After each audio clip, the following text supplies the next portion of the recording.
프랜차이즈 사업을 할 때 쌀은 전용 제품일까요? 아닐까요?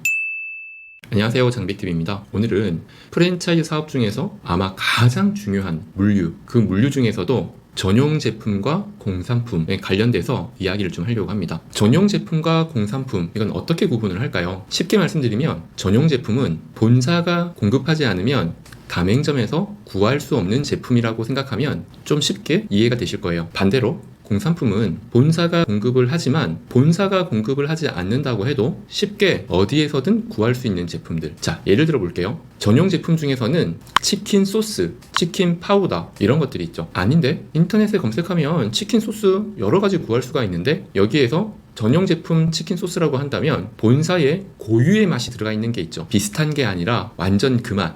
완전 그 맛은 본사가 직접 제조를 하고 있거나 OEM 공장에서 제조를 하는 거기 때문에 비슷하게 흉내내는 제품들은 있을 수 있어도 본사가 공급하지 않으면 똑같은 맛을 낼 수는 없겠죠. 반대로 공산품 같은 경우는 본사가 제공하지 않아도 똑같은 맛을 낼 수 있는 시중에 나와 있는 제품이라고 보면 됩니다.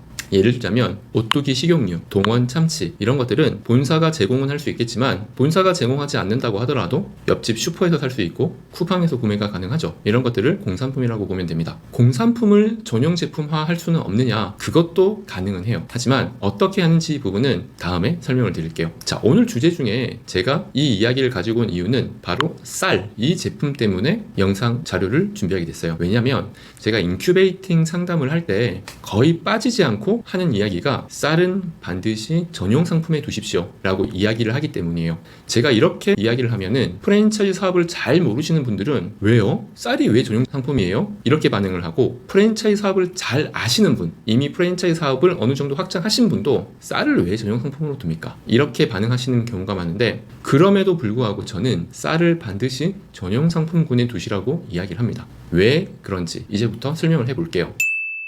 대체로 쌀은 직접 공장에서 도정을 하거나 OEM으로 맡기는 경우가 잘 없어요. 일반 도정 공장에서 쌀을 공급받거나 마트나 그냥 유통사에서 사는 경우들이 대부분이죠. 하지만 쌀을 전용 상품으로 두는 이유는 본사의 노하우가 있어서도 아니고 본사가 수익을 내기 위해서도 아닙니다. 쌀을 전용 상품으로 두는 가장 중요한 이유는 품질 유지예요. 예를 들어서 지금 외식 프랜차이즈 하시는 분이 한식 전문점이라고 가정을 할게요. 거기에서 쌀이 얼마나 중요한지 사장님들은 다 알고 계실 거예요. 그런데 쌀을 전용 제품으로 두지 않는 이유는 쌀의 가격은 대부분이 다 노출이 되어 있어서 마진을 많이 붙일 수가 없습니다. 마진을 많이 붙이게 되면 가맹점에서 반발이 많을 거니까요. 두 번째로는 가격에 비해서 부피와 무게가 굉장히 많이 나갑니다. 이 말은 유통에 용이하지 않다라는 뜻이 되죠. 그러다 보니까 많은 프랜차이즈 본사가 쌀은 풀어놓는 경우들이 있어요. 풀어놓는다는 것은 가맹점주님들이 편안하게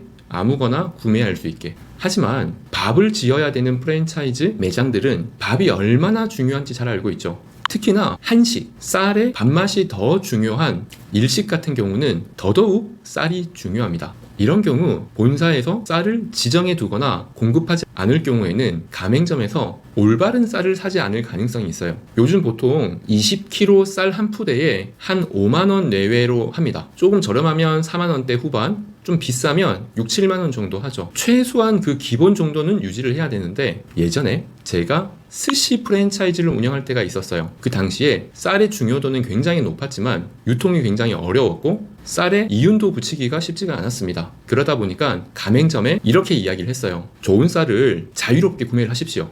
이렇게 이야기를 했더니 소수의 가맹점에서 어떤 일이 생겼냐면은 저가 쌀만 찾아서 구매하시는 분들이 계셨는데 가격이 싼 거야 뭐가 문제가 되나요? 품질이 떨어지는 게 굉장히 큰 문제였죠. 제가 어느 가맹점에 방문을 했더니 스시를 딱 먹는데 밥에서 냄새가 나는 거예요. 아니 이거 갓 지은 밥도 아니고 초대리 양념까지 했는데도 이 맛이 난다는 건 쌀에 문제가 있다는 거죠. 점주님 무슨 쌀인지 보여주세요. 제가 굉장히 큰 충격을 받았습니다. 포장도 제대로 되어 있지 않는 비닐 봉다리에 담겨져 있는 중국산 찐쌀이었어요. 저는 그때까지 그런 쌀이 존재하는지도 몰랐습니다. 대부분의 가맹점주님들은 매장을 위해서 최선을 다하고 최고의 맛을 내기 위해서 항상 좋은 제품들을 쓰시지만 극소수의 자영업자분들은 무조건 저가의 제품만 찾다 보니까 품질이 현저히 떨어지는 제품들도 구매하게 되는 겁니다. 물론 다른 것들은 크게 상관이 없어요. 고무장갑이라든지 위생비닐이라든지 이런 것들이 품질에 큰 차이가 나나요. 하지만 식품 중에서 그것도 아주 예민한 밥은 품질이 떨어지면 정말 안 되죠. 그렇기 때문에 이익을 남기기 위해서가 아니고 품질을 유지하기 위해서 반드시 본사가 관리해야 되는 쌀, 이것은 본사가 반드시 그 품질을 유지하셔야 돼요. 가장 좋은 방법은 브랜드를 하나 지정하시는 거예요. 이천 무슨 쌀, 오뚜기 쌀 이런 것들이 있죠. 가장 괜찮은 쌀의 브랜드를 지정해 두셔서 이 가격에 공급을 하세요. 단 이 가격보다 더 저렴하게 구매를 하시면 그건 점주님의 몫인 거죠. 그렇다고 한들 그 품질이 떨어지진 않으니까요. 쌀만큼이나 중요한 거 한 가지 더 말씀드리자면 김치입니다. 국산 김치를 쓰시는 분도 계시고 중국산 김치를 쓰시는 분들도 계실 거예요. 하지만 맛은 다 다르죠. 아무 김치나 쓰는 게 아니라 우리 메뉴에는 이 김치가 가장 괜찮아 라고 판단되는 김치가 있다면 이 김치도 반드시 전용 제품으로 공급하시길 추천드립니다. 이상 장비TV였습니다.